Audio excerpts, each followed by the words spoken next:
This brief presentation shows you how to add IPC Class 1, 2 and 3 plating information into your Speedstack documentation. Here are the steps required to add IPC Class 1, 2, 3 or 3A copper finishing to your PCB. Select the Tools menu and Set Finishing Method, and then you choose the copper finishing method you prefer. In this case, I'll use the recommended copper coverage method.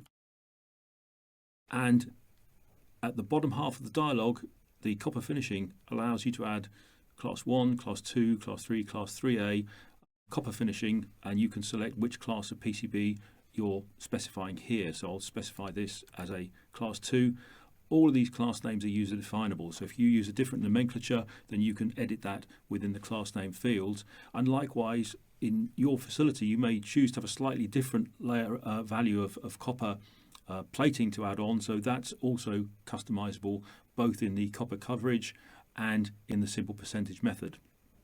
So let's make this a Class 2 PCB. We'll apply that finishing and close out of the finishing method dialog, and then all that remains is to set the finishing and apply the finishing both to the pre-pregs and to the copper plating. So if we take a look at the moment at the copper thickness, it's 9.8 mils, and you can see 0.7 mils on the top layer at the drill end here, 0.7 at the bottom.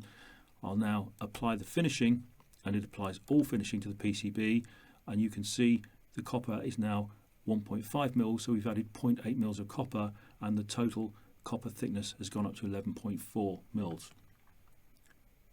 It then just remains to print a technical report.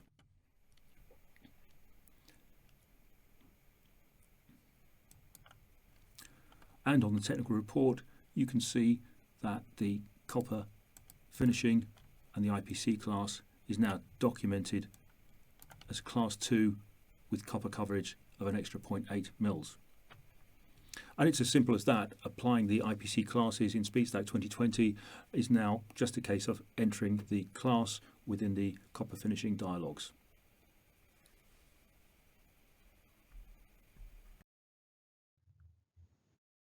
Thanks for watching this brief introduction to documenting IPC plating classes with Speedstack, and if you'd like further information or a demonstration of the product, please do contact your local Polar office, and the details can be found on the following page.